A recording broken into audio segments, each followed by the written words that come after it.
Jalgaon police ने जब जलगांव के मामूराबाद सिबरा में कलित कोले के केएल नामक के फार्म हाउस पर छापा मारा तो उन्हें पता चला कि वहां एक फर्जी कॉल सेंटर चल रहा था और विदेशी लोगों को लूटा जा रहा था।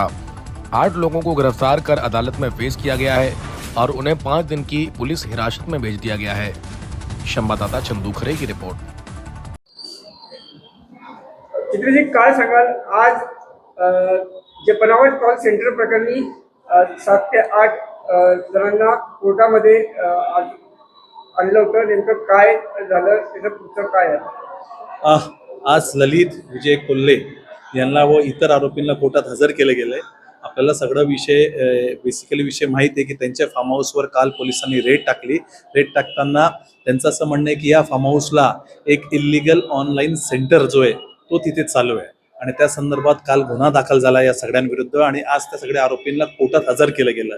आज प्रामुख्याने ललित विजय कोल्हे यांच्यातर्फे मी, आमचे सोबत सिनियर काउन्सिल ॲडव्होकेट अखिल इस्माईल आणि इतर वकिलांकडे ॲडव्होकेट मुकेश शिंपी यांनी कामकाज पाहिलं। आज पोलिसांनी त्यांची एकूण 10 दिवसाची पोलीस कस्टडी मागितली होती।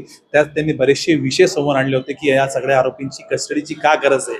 त्या विषयावर आम्ही सगळ्यांनी युक्तिवाद केला आणि आम्ही सांगितलं प्रामुख्याने जे काही सेक्शन्स लावलेले आहेत त्यात 111 BNS ॲक्ट म्हणजे संघटित गुन्हेगार ज्यांना म्हणतात, ज्याला आपण एक सिंडिकेट म्हटला जातो, तसा हा सिंडिकेट नाही असं युक्तिवाद आमच्याकडून केलं गेलेलं आहे। इतर जे गुन्हे होते ते information technology act, telecommunication act आणि BNSS ॲक्ट संदर्भात होते। त्यात प्रामुख्याने त्यांचं असं म्हणणं होतं की इथे इल्लीगल सेंटर जो चालू होता हा खूप एक मोठा इंटरनॅशनल रॅकेट आहे आणि या रॅकेटसाठी यांची 10 दिवसाची पोलीस कस्टडी आम्हाला आवश्यक आहे। सगळे तिघं वकिलांकडून जोरदार युक्तिवाद केले गेले आणि युक्तिवाद झाल्यानंतर आज मेहरबान न्यायालयाने त्या सगळे संशयितांना 5 दिवसाचं PCR दिलेलं आहे। म्हणजे मला वाटतं 4/10 पर्यंत त्यांचं PCR दिले गेलेलं आहे।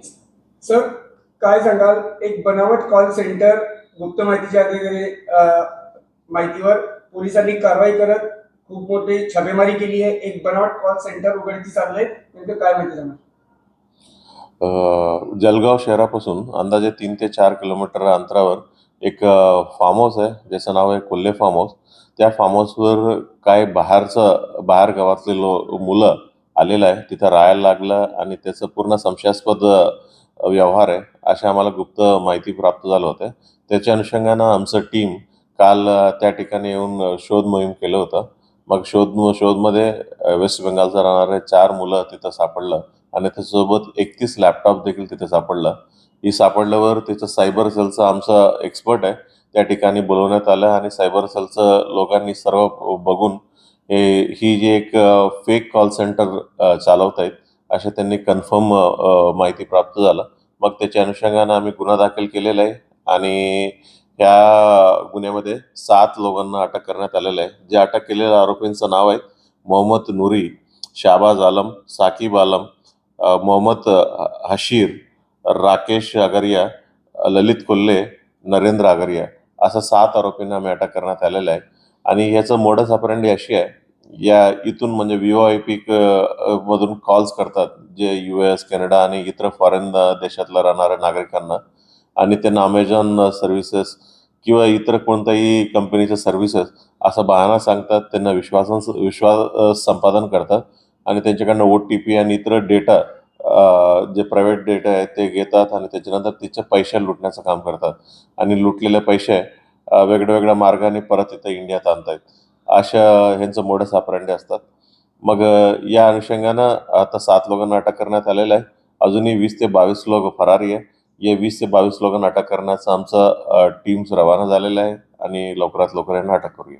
सर, याच्यामध्ये माजी महापौर त्यांचा एक समावेश आहे, नेमकं त्यांचा काय सहभाग आहे ते त्याबद्दल? ही जे फार्म हाऊस आहे, फार्म हाऊसचं ओनर आहे ललित कोल्हे म्हणून एक माणसं आहे। म्हणून म्हणजे त्यांनाही देखील आम्ही आरोपी केलं आणि त्यांनाही आम्ही अटक करण्यात आलेलं आहे। प्रमुख सूत्रधार कोण आतापर्यंत समोर? प्रमुख सूत्रधार 2 लोक मुंबईचे रहिवासी आहे असं आमचं नाव समोर आलेलं आहे आणि ही जे लोकांना अटक करण्याचा आमचं टीम प्रयत्न करत आहे।